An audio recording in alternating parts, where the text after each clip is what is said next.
महाराष्ट्र, मध्य प्रदेश, छत्तीसगड राज्याला जोडणाऱ्या गोंदियातील वाघ नदीवरील पुलाची दुरावस्था झाली आहे। पूल जीर्ण झाल्याने जड वाहतूक बंद करण्यात आली आहे। यामुळे विद्यार्थी आणि गावकऱ्यांना त्रास होतोय। याचाच आढावा घेतलाय आमच्या प्रतिनिधी देवेंद्र रहांगडाले यांनी। पाहूयात। महाराष्ट्र, मध्य प्रदेश आणि छत्तीसगड या 3 राज्यांना जोडणाऱ्या आमगाव सालेकसा या महामार्गावरील वाघ नदीच्या पुलाची अवस्था अत्यंत जीर्ण झालेली आहे।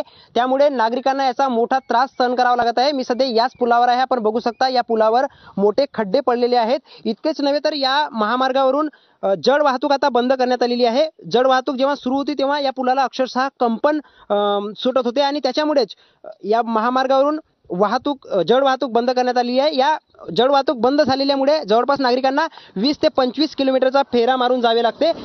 एवढेच नव्हे तर जे शालेय विद्यार्थी आहेत त्यांच्या बसेस देखील बंद असल्याने विद्यार्थ्यांना देखील मोठा त्रास सहन करावा लागतो। या नदीच्या पुलासाठी या परिसरातील नागरिकांनी अनेक वेळा आंदोलनं केली। येथील आमदारांनी अनेक वेळा हा मुद्दा अधिवेशनामध्ये उपस्थित केला आणि त्याच्यानंतर या नदीवर पूल शासनाच्या वतीने पूल मंजूर करण्यात आलेला आहे। मात्र अद्यापही त्याचे बांधकाम सुरू झालेले नाही। त्यामुळे नागरिकांना जो होणारा त्रास आहे तो अद्यापही तसाच आहे। त्याच्यामुळे लवकरात लवकर पूल बनवण्यात यावा अशी मागणी परिसरातील नागरिकांच्या वतीने केली जात आहे। देवेंद्र रहांगडाले, एबीपी माझा, गोंदिया। रायगड